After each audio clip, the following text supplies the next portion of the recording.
지난주일 우리 함께 예배할 수 있어서 야유 예배로 함께 예배할 수 있어서 참 기쁘고 행복한 시간을 보냈습니다. 날씨는 너무 좋았는데 한 가지 불편한 점들이 있었죠. 뭐가 불편하셨어요? 벌이 많았어요. 네, 그 벌이 많은 이유가 있겠죠. 네, 여러분들의 존재가 꽃이기 때문에 그렇습니다. 네, 왜 갑자기 기침이 나와요? 네, 우리 전후 좌우에 계신 분들께 인사 이렇게 해볼까요? 긴장하지 마시고 그냥 잘 오셨습니다. 축복합니다.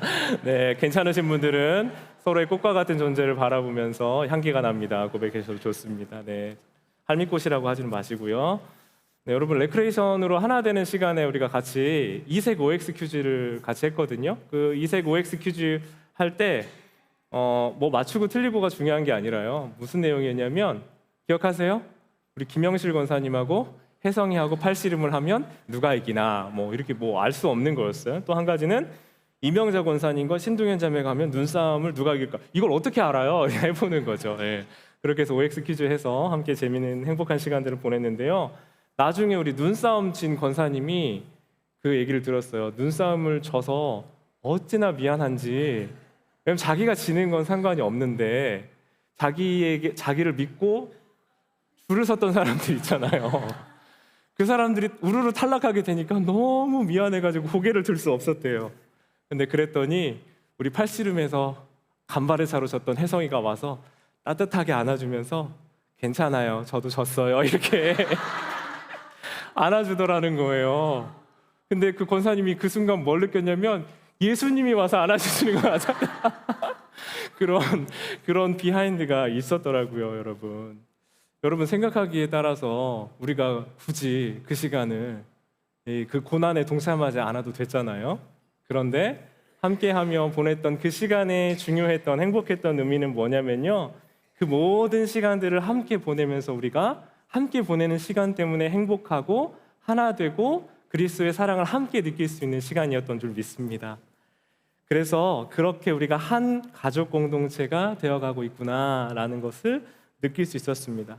그리고 무엇을 하든지 그 그리스도의 품으로 안아주는 괜찮아요, 저도 졌어요와 같은 그 사랑이 우리 안에 있다면 우린 다 함께 뭐든 할 수 있는 공동체 될 수 있겠다 싶었습니다. 여러분, 우리가 성령에 매여 성령님의 인도하심을 따라가는 삶을 살기를 원하는데요. 사실 살아갈 때 우리 하나님의 인도하심과 도우심을 따라 살 때보다 우리가 그냥 살아가던 습관이나 관습에 매여서 살 때가 많아요. 그러니까 왜라는 것들 생각하지 않고 그냥 하시던 거 많이 있으시잖아요. 그러니까 그냥 하던 그냥 나의 습관과 나의 방식을 따라 이유를 잃어버릴 때가 종종 있어요. 우리는 이유를 잃지만요, 하나님은 우리를 향한 목적과 이유와 비전이 분명하신 줄 믿습니다. 어쩌다 그냥이 없어요. 그래서 오늘 이 시간 우리가 함께 모여 예배하며 하나님의 은혜를 함께 얘기하고 듣고 선포하고 기뻐할 때 그 하나님의 구원의 약속이 우리의 삶을 통해 이루어지고 실현되는 줄 믿습니다. 네, 여러분, 우리는 연약한데요, 우리의 연약함 때문에 또 우리의 삶의 자리에서 항상 실수와 실패로 본질을 잃어버릴 때가 많아요. 그리고 그 연약함으로 어떤 문들이 닫히는 경험들을 합니다. 하나님은 우리의 연약함과 실수와 부족함에도 불구하고 하나님의 방법대로 우리 인생의 길을 만들어 가시거든요. 그래서 오늘 말씀의 제목처럼 하나의 길이 문이 닫히면 하나님께서 또 다른 길을 여시는 것을 우리는 경험하게 될 줄 믿습니다. 오늘 말씀을 통해서 우리 주님이 그 은혜를 주시길 원하는데요. 먼저 우리 지난번 나눴던 말씀들을 한번 더 다시 리마인드 해보면요, 예루살렘 교회에 박해가 있었죠. 그렇죠? 그 박해 때문에 예루살렘 교회의 성도들은 거기에 머무를 수 없었고요, 흩어질 수밖에 없었습니다.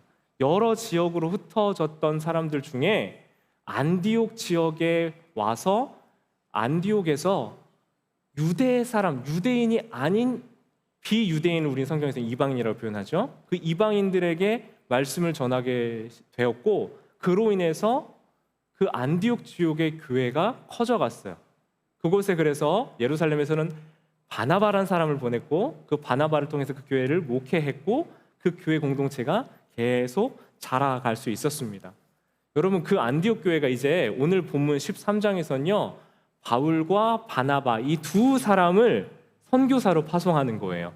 다른 곳에 보내어 예수님을 전하는 사람들로 그들을 파송했습니다. 그런데 오늘 13장을 여러분 읽어보신 분들은 아시겠지만 안디옥이라는 지명이 또 하나 나오거든요. 지도를 한번 보여드릴게요. 지도에 보시면 지도에 안디옥이라는 지명이 두 군데가 있어요. 우리가 지금 보았던 수리아 안디옥이 바로 바울, 바나바에 의해서 목회되었고 확장됐던 교회, 그리고 그 바울과 바나바를 보낸 교회가 시리아 지역의 수리아 안디옥이라는 지역이고요. 가운데쯤 보면 네모로 하나 더 빨간색으로 쳐놓은 부분 보이시죠? 거기가 비시디아 안디옥이라는 거예요. 지금 이게 바울이 총 3번의 큰 전도 여행을 이렇게 다니거든요. 잘 안 보이실 수 있지만 이 빨간색으로 바울이 갔던 동선들이 이렇게 표시되어 있어요. 나중에 수요 성경 공부 오시는 분들은 자세하게 아실 수 있습니다. 그래서 이 비시디아 안디옥 지역에 복음을 전하러 가서 일어난 일이 바로 오늘 13장의 배경이 되는 이야기예요. 여러분, 이 미국 땅에 워싱턴 하면 어디 생각나세요? 워싱턴 주나 워싱턴 DC가 생각나시죠? 그런데 여러분 그거 알고 계세요? 워싱턴 시티가 유타주에도 있고요, 인디애나주에도 있고요, 펜실베니아주에도 있고 심지어 오하이오에도 있어요. 네. 그것처럼요, 이 안디옥이라는 지명은 그 당시 로마의 큰 제국 안에서 수십 개가 있었거든요. 그 중에 하나였던 거예요. 그러니까 지금 오늘은 벌써 두 군데가 나오죠. 바울과 바나바를 보냈던 수리아 안디옥 교회와 그리고 오늘 본문의 배경이 되고 있는 비시디아 안디옥 지역이에요. 자, 그렇게 비시디아 안디옥 지역에 바울과 바나바가 어디를 가장 먼저 갔냐면요, 회당이란 곳에 갔어요. 회당은 뭐 하는 곳이에요? 유대인들이 하나님의 말씀, 그 당시엔 두루마리로 되어 있었거든요. 이 두루마리로 되어 있는 말씀을 읽고 서로 그 말씀을 해석하고 나누고 외우던 장소가 유대인들이 모이던 회당이었어요. 우리 여기도 신시내티에도 시나고그 회당이 있죠. 그것처럼 유대인들이 모이는 장소였던 거예요. 근데 유대인들은 10명 이상 모이면 회당을 만들 수가 있었기 때문에 일단 유대인들이 좀 모여 있다 싶은 곳에는 회당이 있었고요. 그 회당이 있는 곳에는 유대인들이 모여서 말씀을 나누고 강론하고 있었기 때문에 안식일에 바울이 그곳에 가서 하나님의 말씀, 예수 그리스도의 생명을 전하러 그곳에 갔던 겁니다. 자, 그렇게 바울과 바나바가 가장 먼저 사역하러 다닐 때 어디 먼저 갔냐면 회당에 항상 먼저 들어갔어요. 왜 그랬냐면 예수님이 그렇게 사역하셨어요. 회당에 가장 먼저 가서 예수님이 하셨던 방식을 따라서 하고 있고요. 또 한 가지는 구약에서 예언된 약속들, 이 유대인들을 향한 복음의 말씀이 먼저 전해져야 되기 때문에 그들에게 먼저 가서 예수님을 선언하고 선포했던 겁니다. 그리고 바울이 했던 것처럼 로마서 1장 16절 말씀인데요. 1장 16절 말씀 같이 한번 볼까요? 시작. 내가 복음을 부끄러워하지 아니하노니 이 복음은 모든 믿는 자에게 구원을 주시는 하나님의 능력이 됨이라. 먼저는 유대인에게요. 그리고 헬라인에게로다. 이게 이 복음이 전해지는 방식이에요. 이게 그래서 먼저 유대인에게 하나님의 말씀을 선포하고 예수 그리스도를 전하고 그들에게 먼저 전해진 다음에 헬라인들과 비유대인들에게 전해지는 것이 바로 바울과 바나바가 했던 전도의 방식이었던 거예요. 예수님을 십자가에 못 박여 죽였지만 여전히 유대인들을 향한 하나님의 사랑은 끊어지지가 않았어요. 그래서 그들이 예수님의 복음을 믿고 돌아올 수 있도록 문을 계속 열어두시는 거예요.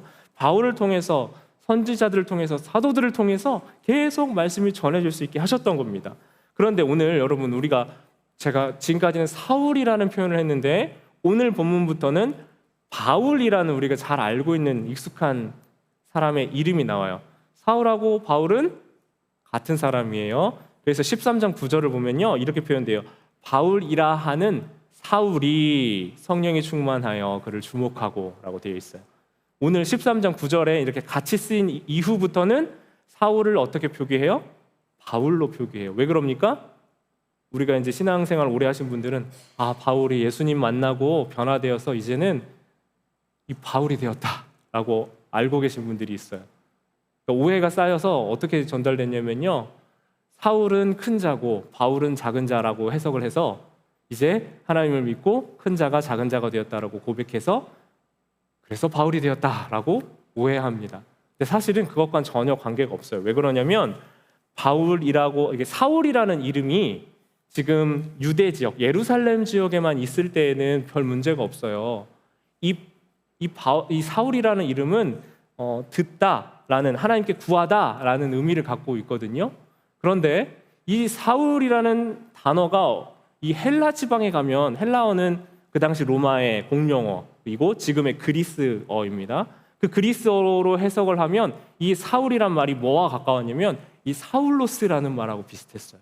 그러니까 그게 해석이 어떻게 되냐면 이 여성스럽고 여자처럼 이렇게 우아하게 이렇게 걷고 행동 고상하게 하고 손끝이 아름답고 엘레강스한 사람을 표현할 때 사울로스라는 표현을 썼던 거예요. 그러니까 사람들이 사울이라는 머리가 없고 좀 이렇게 외모도 좀 남성스러운 사람을 봤는데 그 사람의 이름을 뭐 김섬세, 김고상 이렇게 보면 그 이름 때문에 약간 그 사람의 이름과 이 사람이 매치가 안 되니까 불편하게 느낄 수 있었겠죠. 그러니까 바울은 복음이 잘 전해지게 하기 위하여 자기 이름을 바울로 바꾼 거예요. 이 바울은 작은 자, 작다라는 의미로 누가 들어도 이상하지 않은, 어색하지 않은 이름이었던 겁니다. 여러분, 저도 이제 이거 마치 이런 거예요. 사람들이 이제 이민을 오거나 이주할 때, 다른 나라로 이주할 때 본인의 이름을 다른 이름으로 바꾸죠. 제 이름 상대 박 할 때 이 이름이 이 된소리가 있기 때문에 발음하기가 쉽지가 않거든요. 그래서 제가 진짜 진지하게 고민했던 이름이 있어요. 그게 뭐냐면 썬데이 파크예요. 너무 좋죠. 일요일 공원, 생각만 해도 너무 얼마나 좋아요. 일요일에 공원, 와 너무 좋다. 너무 고민했는데 그거 하고 후보가 또 뭐냐면 그 아이스크림 썬데이 있죠. 썬데이 팍. 근데 발음도 사실 지금 썬데이 팍 이게 할 때는 좀 그거랑 좀 비슷하거든요. 제가 조금 고민해봤어요. 근데 그냥 제가 이름을 제 이름대로 그냥 상대박을 좀 쌍데이 팍이라고 이렇게 하니까 다들 발음을 잘 하는 거예요. 심지어 정확하게 발음하는 미국 친구들도 있더라고요. 그래서 그냥 써도 되겠다 하고 조금 어렵다고 느끼면 그냥 생으로 이렇게 쓰곤 하거든요. 여러분 마찬가지예요. 지금 바울이 이름을 바꾼 이유는 굉장히 뭐 특별한 이유라기보다 그의 목적과 인생의 삶의 방향이 바뀌었기 때문에 이제 사울에서 바울로 바뀌었던 겁니다.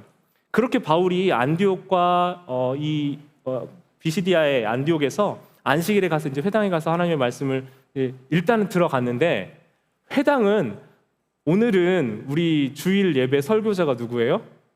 저죠. 다음 주도 누구예요? 저죠. 정해져 있잖아요. 그리고 그 정해진 사람이 말씀을 준비해서 하나님의 말씀을 준비한 것을 전하고 선포하잖아요. 근데 회당은 이 당시의 회당은 누가 이 사제처럼 강론하거나 누가 정해져 있는 말씀을 선포하는 사람이 없었어요. 그러니까 회당장이 바울을 보고 이 다른 곳에서 온 좀 권위 있는 사람이 온 것 같으니까 그 사람에게 물어보는 거예요. 어떤 할 말이 있는지, 전할 말이 있으면 하라 하고 바울에게 기회를 줬던 겁니다. 그래서 그 당시에는 누구나 성경 말씀을 낭독하고 그 말씀을 외우고 강론할 수 있었거든요. 그날은 그래서 바울이 뽑힌 거예요. 바울이 뽑혀서 하나님의 말씀을 선포하고 낭독했던 겁니다. 그러니까 우리가 오늘 읽지는 않았지만 13장의 앞부분에서 어떤 일이 일어났냐면 사울이 그들에게 하나님의 말씀을 전하면서 이러이러한 일이 있었다라고 하면서 구약에서 매장했던 예시야, 다윗의 자손이신 메시아, 의로우신 메시아, 그러나 유대인들이 나무에 달라 죽였던 그 의로우신 메시아 예수 그리스도를 그들에게 전하고 있었던 겁니다.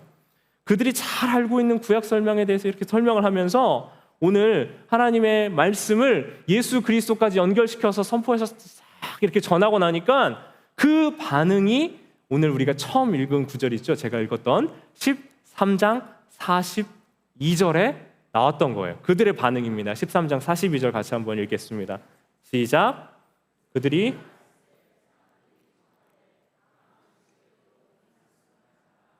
여러분 이게 첫 번째 그들의 반응이었어요. 그들의 첫 번째 반응이 뭐라고요? 다음 안식일에도 이 말씀을 하라 하였어요. 여러분 오늘 이제 말씀 예배 다 끝나고 내려가면서 우리 친교실 식당 내려가시면서 목사님 이 말씀이 너무 좋았어요. 다음 주에도 또 해주세요. 똑같이 해주세요. 라고 하실 수 있겠어요?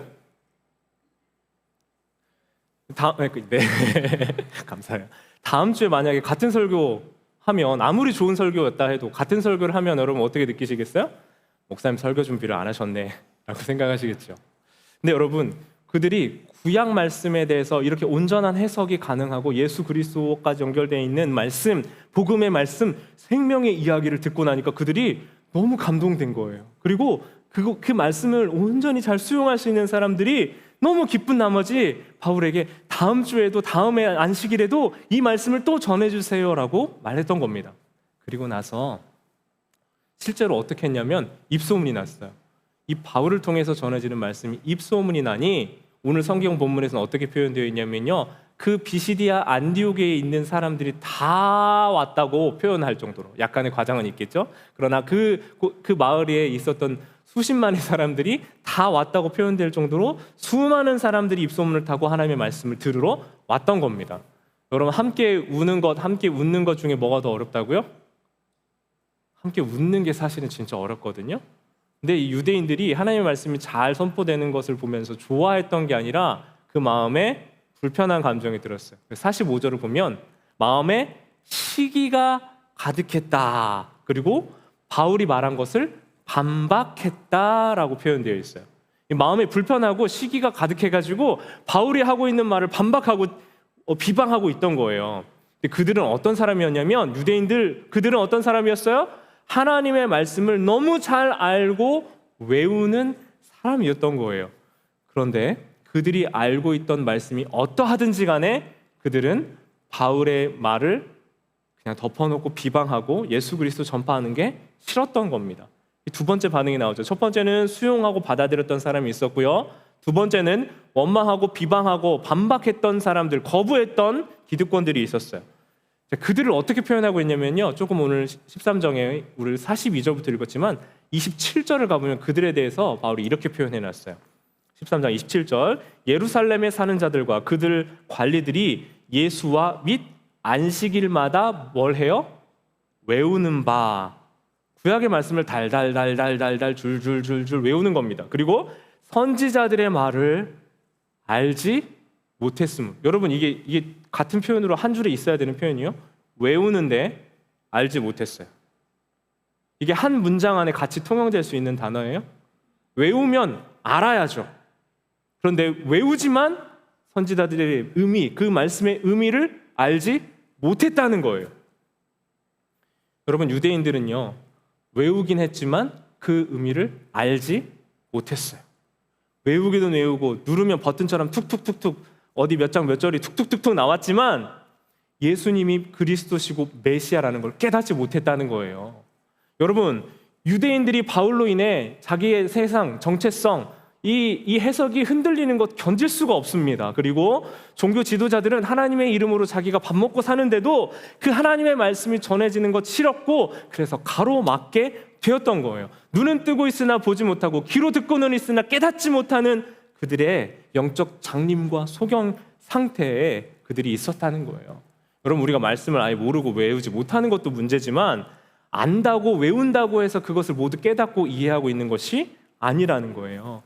그러니까 여러분, 우리가 그리스도인들이 신앙생활하면서 조금 더 알고 있다고 교만하고 잘난 척하지 않아야 할 것은, 우리의 구원은 우리의 지식이나 우리의 알고 있음이나 우리가 무엇을 외우고 있거나 우리가 무엇을 좀 더 안다고 해서 받을 수 있는 것이 아니기 때문인 줄 믿습니다.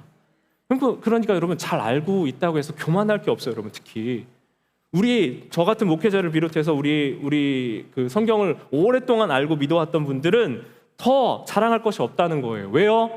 구원은 우리의 지식도 아니고요, 우리의 성실함도 아니고, 우리의 노력도 아니고, 우리가 하는 어떤 행위로도 아니라 오직 하나님의 구원의 은혜로 받는 것이기 때문입니다. 여러분, 그래서요, 바울에게 와서 사람들이 막 기뻐하면서 그를 쫓아오고 추종하고 다음 안식일에도 이 말씀 해주세요라고 이야기하는 바울을 쫓아오는 사람들에게 바울이 뭐라고 말씀하는 줄 아세요, 여러분? 43절에서 간단하게 이렇게 이야기해요. 사람들에게 이 끝나는 그 경건한 사람들이 바울과 바나바를 따르니 두 사도가 더불어 말하고 뭐라고 하냐면 하나님의 은혜 가운데 있으라, 딱 이 한마디 합니다. 사랑하는 성도 여러분, 하나님의 은혜 가운데 거하신 여러분들 되길 원합니다. 나의 지식도요, 나의 암도, 나의 명철도, 내가 했던 수고들, 그런 것으로 하나님의 구원의 은혜가 임하는 것이 아니라 오직 하나님의 전적인 은혜만이 우리를 구원하시고 용서하시고 회복시키시고 하나님 나라의 자녀가 되게 해주시는 줄 믿습니다. 그러니까 우리가 구원을 마음으로 믿어서 의에 이르고 입술로 고백해서 하나님 나라를 가게 되지만 우리의 구원은 나의 힘과 능력이 아니라는 거예요. 바울과 바나바가 말씀을 선포하면서 당신들이 알고 외우고 깨닫고 살고 있는 그게 아니라 오직 하나님의 은혜만이, 은혜는 어떤 거예요, 여러분? 내가 한 만큼 돌려받는 것은 보상이고 상급이라고 자주 말씀드렸죠. 은혜는 내가 받을 수 없는 사랑을 받고 갚을 수 없는 용서를 받은 것을 은혜라고 표현한 거예요. 그러니까 내가 어떤 것을 해서가 아니라 전적인 그 하나님의 구원의 은혜가 예수님을 믿는 그 믿음으로 말미암아 예수 그리스도를 통해서 이루어지게 된다는 말입니다. 그러니까 우리가 자랑할 것이 아무것도 없다는 거죠. 진리이신 구원자 예수님을 보지 못하고 깨닫지 못하면 아무리 우리가 무엇을 많이 외우고 잘 암송하고 알고 있다고 해도 자랑할 것이 없다는 거예요. 여러분, 바꿔서 생각하면요, 이것이 우리에게 좋은 소식이에요. 왜요? 우리가 잘 알아서, 우리가 똑똑해서 뭘 잘해서가 아니기 때문에 이것이 우리에게 좋은 소식이 되는 거예요. 그분을 믿는 믿음과 사랑이 우리를 그분의 자녀가 되게 하신 줄 믿습니다. 유대인들이 바울과 바나바를 배척하고 비방하니까 지금 이제 무슨 일이 일어나죠, 여러분? 뭔가 좀 되는 것 같았는데 이제 길이 막혔어요. 길이 막히고 복음 전도가 이제 끝난 것 같아요. 유대인들에게 전하는 그 메시지가 유대인들에게 받아들여지지 않으니까 이제 더 이상 할 것이 없어 보입니다. 여러분, 사도행전의 역사는 계속돼서 어떻게 일어나냐면요, 계속 제자들은 복음 전도하다가 미움받다 옥에 갇히고 옥에 갇히다 풀려나고 이거의 반복이에요. 배척받고 미움받고 매맞고 쫓겨나고 그리고 나서 다른 곳 가서 다시 전하고, 그러나 여전히 그곳에서는 말씀이 전하여져서 하나님의 생명과 사랑이 그곳에는 살아나 있고 그들은 또 다른 곳에 가고 그 소식이 오가고, 이것이 바로 사도행전에 있는 복음 전도의 역사예요. 그러니까 특히나 길이 조금 열리는 것 같고 뭔가 조금 되는 것 같은 이 상황이 될 때 사단은 회방하고 방해하고 길을 막는 거예요. 여러분, 우리에게도 우리의 길이 막히는 것 같은 순간이 있으시죠? 좀 되는 것 같네 하다가 특히 이거 될 것 같아, 가능할 것 같아, 일이 잘 풀리는 것 같아 하다가 도리어 턱 하니 막혀서 가슴 답답한 상황을 여러분들 경험하셨을 겁니다. 무언가 될 것 같았는데, 그 원하고 바라던 바가 이루어질 것 같았는데 그 의도하고 바랬던 바가 막히는 예상 못한 상황이 펼쳐지죠. 여러분, 그때 여러분들은 어떻게 하세요? 저를 돌이켜보면요, 허둥지둥하면서 길이 하나 막히면 어떡하지? 하면서 빨리 다른 곳을 찾으려고 어디든 열어보고 어디든 뚫어보려고 하고 허둥지둥했던 제 모습이 떠오릅니다. 근데 여러분, 어떤 길이 막히면요, 하나님이 대책 없이 우리를 가둬두시는 때가 아니거든요. 그래서 하나의 길이 막히면 그 막힌 길 때문에 하나님께서 다른 길의 문을 열어주시는 때인 줄 믿습니다. 어떻게 알 수 있냐면요, 오늘 말씀에 유대인들을 위한 길이 막히니 바울과 바나바가 어디로 시선을 돌리고 자기들의 사명과 정체성을 깨달아요? 비유대인인 이방인에게 복음을 전하는 데 다시 시선을 돌렸다는 거예요. 그들에게 이 문이 닫히는 때는 좌절과 절망의 때가 아니라 새로운 시각이 열리는 때였던 줄 믿습니다. 그러니까 이 문제 상황에 어떻게 반응하냐면요, 여러분 아까 이야기 나눈 것처럼요, 내가 하는 힘, 내가 하는 능력, 나의 어떠함으로 하는 것이 아니라 우리 주님이 우리를 인도하신다는 그 믿음이 있고 그 주님의 인도하심을 따라 사는 인생이기 때문에 내가 계획했던 것들이 막혀도 여유가 생기는 거예요. 왜요? 하나님이 분명 내 인생을 인도하실 거라는 믿음이 생기기 때문에 그래요. 그래서 그 길에서 막힌 길 때문에 우리는 어디로 돌아가요? 하나님이 새롭게 열어주시는 그 길로 기쁘게 걸어갈 수 있게 되는 거예요. 여러분, 중요한 건 그래서 꾸준함이에요. 꾸준함 가지고 계속해서 하나님의 인도하심을 따라갈 때 그때 하나님은 우리에게 새로운 길과 문을 열어주시는 줄 믿습니다. 13장 46절 한번 보실까요? 바울과 바나바가 담대히 말하여 이르되 하나님의 말씀을 마땅히 먼저 너희에게 전할 것이로되, 먼저 전할 것이로되, 너희는 누구예요 여기서? 유대인들이죠. 그러나 그들이 너희가 그것을 버리고 영생을 얻기에 합당하지 않은 자로 스스로 자처했습니다. 우리는 원치 않아. 그 말 받아들일 수 없어. 싫어. 라고 했을 때 바울과 바나바 우리가 이방인에게로 향하노라 라고 말씀하고 있는 거예요. 자, 바울과 바나바에게는 원칙이 있었어요. 준칙과 기준들이 있었어요. 유대인들에게만 전하는 것이 자기들이 전하기 편한 대상인 유대인들에게만 하는 것이 아니라 이제는 우리 시선을 돌려 우리를 이방인에게 예수님을 전하는 이방인의 빛으로 우리를 부르셨다라고 생각하면 아주 유연하게 그들의 모습과 생각들을 변화시켜서 하나님의 인도하심을 따라갔던 거예요. 여러분, 이들은요, 이들의 사명인 이방인을 전하는 그 사명을 깨닫고 이제 맞아, 우리 원래 사명대로 그러면 갈게 하고 담대하게 그들에게 이야기할 수 있었어요. 왜냐하면 그들의 인생의 목적은 유대인들에게만 전하는 것이 아니었기 때문에 그래요. 사실 이렇게 말하고 다음 이 사도행전 계속 읽으면 어떻게 되냐면 어디 먼저 가는 줄 아세요? 회당 먼저 들어가요.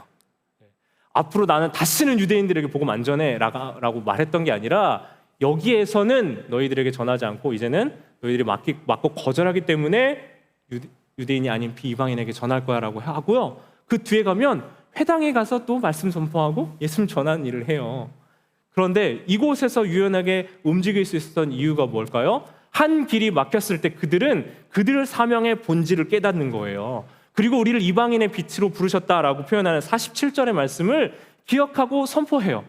맞아, 우리는 유대인뿐만 아니라 이방인의 빛으로 부름받은 사람이야 라고 하면서 그들에게 전파되는 것이 막혀질 때 낙심하고 좌절하고 그곳에서 괴로워하지 않고 막힌 길 때문에 시야를 돌려 하나님이 새롭게 열어주시는 길을 향해서 갈 수 있었다라는 겁니다. 그들은 사명의 본질, 그들의 인생의 목적과 핵심을 잘 붙들었어요. 그러니까 그들 안에 있었던 문제 상황이 생겼을 때 본질은 변하지 않은 채 그 길과 방식이 바뀌어 이방인들에게 전하는 사람들로 부름받을 수 있었다는 거예요. 사랑하는 여러분, 문제 상황에 문제 해결법이 중요한 게 아니라 항상 돌이켜야 되는 게 뭐냐면 본질이더라고요. 이 문제 상황을 해결하려고 급급하면 더 엉키고 꼬이는 걸 제가 자주 경험해요. 물론 풀어내야겠죠. 그런데 이 문제가 일어나고 있는 본질이 뭐냐, 원인이 뭐냐, 핵심이 뭐냐를 기도 가운데, 은혜 가운데 분별할 수 있는 것, 그것이 바로 우리 그리스도인들이 가진 힘인 줄 믿습니다. 여러분, 그 1960년도에 미국에 새로운 청년 문화가 하나 있었대요. 히피족이라 들어보셨어요? 네, 히피족이라고 있는데요. 뭐냐면 이 조직된 사회에 불만을 품었던 거예요. 그리고 나서 인간성의 회복과 이 자연으로 돌아가는 것을 주장했던 사람들이 이제 그룹을 만들고 점점 많이 형성이 됐어요. 그래서 어디 살았냐면요, 바닷가에 살았거든요. 바닷가에 살고 길거리에서 노숙을 했어요. 자연으로 돌아가야 되니까 어떻게 해요? 씻으면 안 되는 거예요. 네. 그렇게 해서 씻지도 않고 옷도 안 갈아입고 신발도 안 신는 사람들이 히피족이었습니다.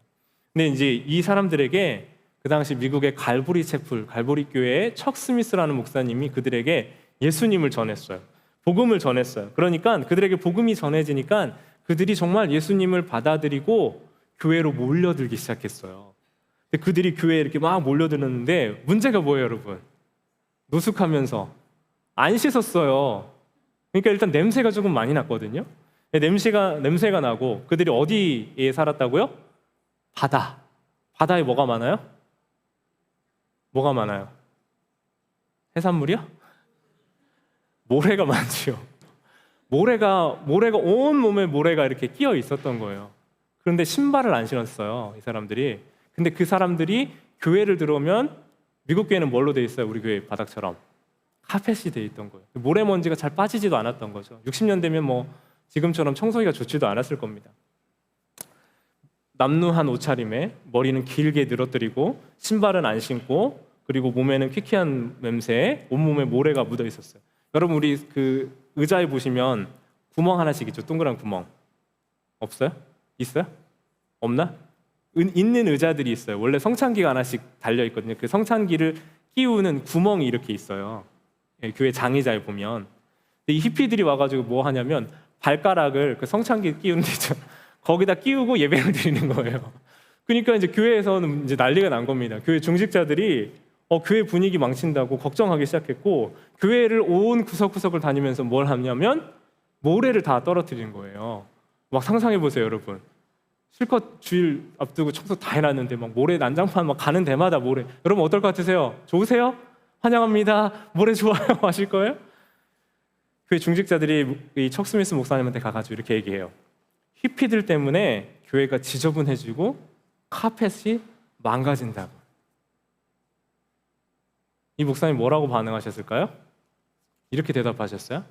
모래 때문에 카펫이 더러워진다는 이유로 저들이 교회에 오는 것을 막을 수는 없습니다.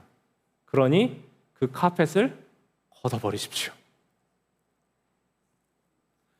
여러분, 우리가 확인해야 될 원리가 여기 있어요. 문제가 생길 때 우리는 뭘 하냐면 문제를 해결하려고 해요. 바울과 바나바가 유대인들에게 문제를 해결하려고 문제에 매달렸다면 절대 이방인들에게 고개를 돌리지 못했을 겁니다. 여러분, 인생에는 사실은 문제가 없는 게 아니라 인생에 문제 있는 게 너무 당연하거든요. 이것 좀 전환을 하실 필요가 있어요. 사실 문제가 있는 게 당연한 거예요. 숨을 쉬고 있는 한 우리 인생은 문제가 있을 수밖에 없어요. 건물이 있는 한 그 건물은 노후되고 낡아질 수밖에 없는 거예요. 그래서 뭘 해야 돼요? 건물이든 물건이든 그 물건의 존재 이유는 뭐예요? 잘 쓰는 거예요. 그러니까 우리 교회도 지저분해진다, 부서진다 걱정하지 말고 기회만 있으면 우리 지역에 누군가에게 오픈해서 많이 쓸 수 있게 해야 되는 거예요. 그것이 이 건물이, 교회 공동체가, 예배당이, 또 우리 성전이, 또 우리 교육관이 존재하는 이유인 줄 믿습니다. 부서지면 고치면 돼요. 그죠? 좀 마음은 아프지만 고치면 돼요. 그래도 아껴 써야겠죠? 네. 여러분, 아무 문제가 없기 위해서 부서질까 못 쓰고 고장날까 못 쓰고 카펫 이고 지고 이거 관리하느라 애쓰는 것은 그 교회의 존재의 이유가 아니라는 거예요.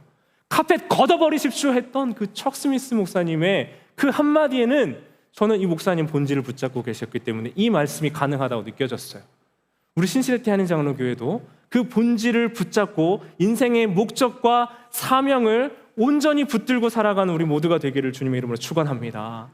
여러분, 다시 한번요, 인생의 목적에 아무 문제가 없으려고 사는 삶이 아니에요. 바울이 그가 인생의 목적이 바뀌었어요. 원래는요, 자기 이름을 위하여 유대인들 잡아들이는 사람이었잖아요. 바울에 대해서 조금만 더 얘기해 볼까요? 그가 사울이었을 때는 바울은 사람들을 옥에 가두어서 자기 이름 높이고 자기가 믿는 종교와 열심에 최선을 다하고 자기 이름 내려고 했던 삶을 살았어요. 그것이 그가 전념했던 삶이었습니다. 그런데 이제 예수님을 만나고 다메섹으로 이 그리스도인들 잡으러 가다가 예수님을 만나고 나서 그의 인생의 목적이 바뀌어버렸어요. 그리고 나서 지금 그가 붙들고 있는 인생의 목적의 본질은 뭐예요? 편안한 삶이 아니라는 거예요. 편하게 살고 안락하게 살려고 하는 삶이 아니라 불편한 삶을 살려고 지금 복음 전하는 자의 자리에 있었던 거예요. 사랑하는 성도 여러분, 예수 그리스도 때문에 편한 삶이 아니라 불편한 삶, 불편한 잠자리, 불편한 대우를 감수했었던 그 바울의 삶이 우리의 삶, 우리의 고백이 되길 원합니다. 왜요? 인생의 우선순위가 바뀌는 거예요. 인생의 기준과 목적이 바뀌는 거예요. 내가 지금까지 편하고 안전하고 안락한 삶을 위한 목적대로 살았다면 바울과 바나바 이렇게 살 필요가 없어요. 그런데 문제가 왔을 때 이 문제가 너무 당연한 거예요. 예수님의 이름을 전하다가 미움받고 고난받고 배척받는 것이 당연하다 느끼니까 이것이 그렇게 문제가 되지 않았던 겁니다. 사랑하는 여러분, 인생이 왜 내 인생에 이런 막힘과 좌절과 어려움이 있는지를 생각하고 또 생각하고 생각해도 답이 없어요, 여러분.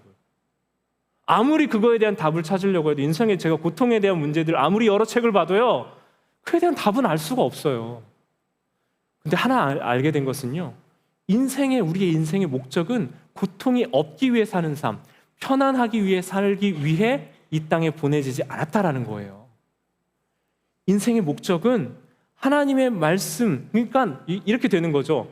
우리의 인생의 목적이 그게 아닌데 카펫 관리하느라 사람들 쫓아내는 교회처럼 내 인생 아름답게 유지하고 내 인생 아름답게 관리하느라 내 인생을 다 허비하는 삶의 에너지를 다 쏟아버리는 것과 같다는 거예요.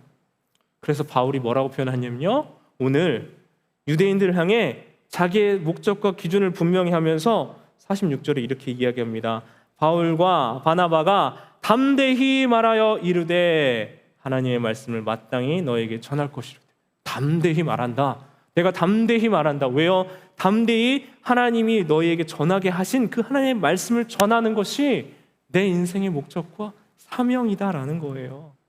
그래서 그 인도하심을 따라가다 보니 내 방식대로 유대인들이 꼭 아니어도 하나님께서 작정하신 자들은 48절에서 다 믿더라 하는 결과를 보게 된 겁니다. 그러니까 여러분 기억하십시오. 내 기준과 내 뜻과 내 목적을 붙들고 살려고 하는 인생은 이루어질 수가 없어요.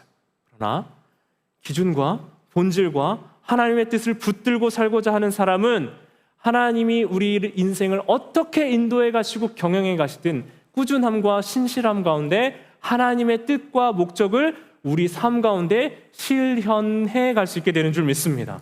그때 나타나는 결과가 오늘 함께 읽었던 마지막 52절이에요. 같이 한번 읽고 우리 말씀 마무리하겠습니다. 13장 52절 짧죠? 같이 하겠습니다. 시작. 제자들은 기쁨과 성령이 충만하니라. 문제 상황이라니까요, 여러분. 배척받았다니까요. 쫓겨났다니까요. 귀부인들과 그 지역에 있던 세력자들이 유대인들이 그들에게 부탁해서 바울과 바나바를 그 동네에서 쫓아내게 했어요. 그런데 쫓겨나간 바울과 바나바나 그곳에 남은 제자들이나 기쁨과 성령이 충만하더라라고 말씀하고 있는 겁니다. 작정된 사람들에게 복음이 전해지고 그들 안에 기쁨이 흘러 들어왔기 때문에 그래요. 여러분, 우리가 오늘 말씀 마무리하면서요, 하나님이 우리에게 하나님을 따라 하나님께 붙들려 하나님의 인도하심을 받는 삶의 모습이 어떤 건지를 52절을 통해서 말씀해 주셨어요. 기쁨과 성령이 충만했다. 그 기쁨과 성령이 충만한 삶으로 여러분을 초대합니다. 어떻게 그게 가능해져요, 여러분? 내 아집과 내 기준과 내 인생의 목적과 내 방식이 놓여질 때, 인생의 목적, 우리 주님 부르시고 초청하신 그 삶에 응답하는 삶으로 나올 때 여러분을 통해서 하나님이 무슨 일을 해가시는지 여러분 보게 되실 거예요. 그렇게 예수님 따라갔던 삶의 모습이 어떤 모습인지 잘 보여주는 글이 있어서 제가 가져왔어요. 이 디오그네투스에게 보내는 편지라고요. 주후 2세기에 살았던 귀족인 디오그네투스에게 보내진 편지로 요한의 제자 가운데 폴리캅이라는 사람이 있었거든요. 교부 중에 폴리캅이라는 사람을 통해서 쓰여졌던 편지입니다. 제가 쭉 읽어드릴게요. 디오그네투스에게 그리스도인은 나라나 언어나 의복 때문에 다른 사람들과 구별되는 게 아니다. 그들은 그들만의 도시에 사는 것도 아니고 이상한 언어를 쓰는 것도 아니며 특별한 삶을 사는 것도 아니다. 그들은 그리스나 다른 이방 도시에 흩어져 살고 그 도시 관습에 따라서 옷을 입고 그 도시의 음식을 먹으며 살아간다. 그들은 자기 조국에 살면서도 마치 나그네와 같다. 시민으로서 모든 의무를 수행하지만 외국인들과 같이 모든 권리를 누리지는 못한다. 다른 사람들처럼 결혼하여 아이를 가지지만 아이를 버리지는 않는다. 다른 사람과 식탁은 공유하지만 아내를 공유하지는 않는다. 육신을 입고 있지만 육신을 따라 살지는 않는다. 지상에서 시간을 보내고 있지만 시민권은 하늘에 있다. 그들은 주어진 법에 순종하지만 그들의 삶은 그 법을 초월한다. 그들은 모든 사람을 사랑하지만 사람들에 의해 박해를 받는다. 그들은 가난하지만 많은 사람을 부유하게 한다. 그들은 능력을 받을 때 능력하는 자를 축복하고 멸시당할 때 멸시하는 자를 존중한다. 그들은 착한 일을 하는데도 죄인들처럼 벌을 받고 벌을 받을 때는 생명을 얻는 것 같이 기뻐한다. 유대인들이 그들을 공격하고 헬라인들이 그들을 핍박하지만 유대인들과 헬라인들은 자신들이 왜 그들을 미워하는지 모른다. 사랑하는 여러분, 그리스도인들의 삶의 원리가 있어요. 그들의 삶은 법을 순종하고 법을 지키지만 그 법을 초월해서 살아갑니다. 법만 지키는 것이 아니라요. 그것은 예수 그리스도의 생명이 그들 안에 있었기 때문입니다. 예수님을 알게 되는 것, 예수님을 믿게 되는 것, 예수님을 깨닫게 되는 것, 여러분, 우리가 아무리 지식이 뛰어나도요, 우리 힘으로 할 수 없어요. 그래서 여러분, 이 시간에 예수 그리스도가 우리 안에, 내 안에 나와 함께 하시고 그분을 믿고 고백할 수 있다면 여러분의 힘으로 하고 있는 것이 아니라 오직 성령님께서 우리를 그렇게 할 수 있도록 도와주시는 줄 믿습니다. 하나님의 약속을 받고 하나님의 천국의 백성을 살아가면서 삶을 살아갈 수 있기에, 여러분, 그들은 이 지상에서 살고 있지만 그들의 시민권은 하늘에 있는 줄 믿습니다. 이 땅을 살아가면서도 천국을 살아갈 수 있는 비결이 뭐예요, 여러분? 계속 변화하고 흔들리는 세상 속에서 붙들고 있어야 되는 한 가지, 붙잡고 있어야 되는 한 가지, 우리의 시민권은 하늘에 있는 것, 우리의 아버지 하나님 아버지이신 것, 그리고 우리의 지식도, 우리의 힘도, 우리의 능력도, 우리의 어떠함도 아니고 오직 그분을 통해, 예수 그리스도를 통해, 예수 그리스도를 믿는 믿음을 통해 우리는 하나님의 자녀가 된 줄 믿습니다.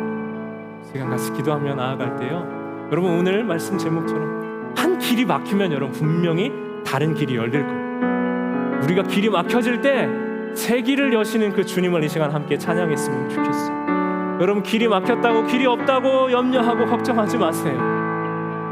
여러분, 우리가 주님께 잘 붙들려 있을 때 주님께서는 새 길을 여시고 우리를 이끌어 가시는 줄 믿습니다. 우리 함께 찬양하겠습니다.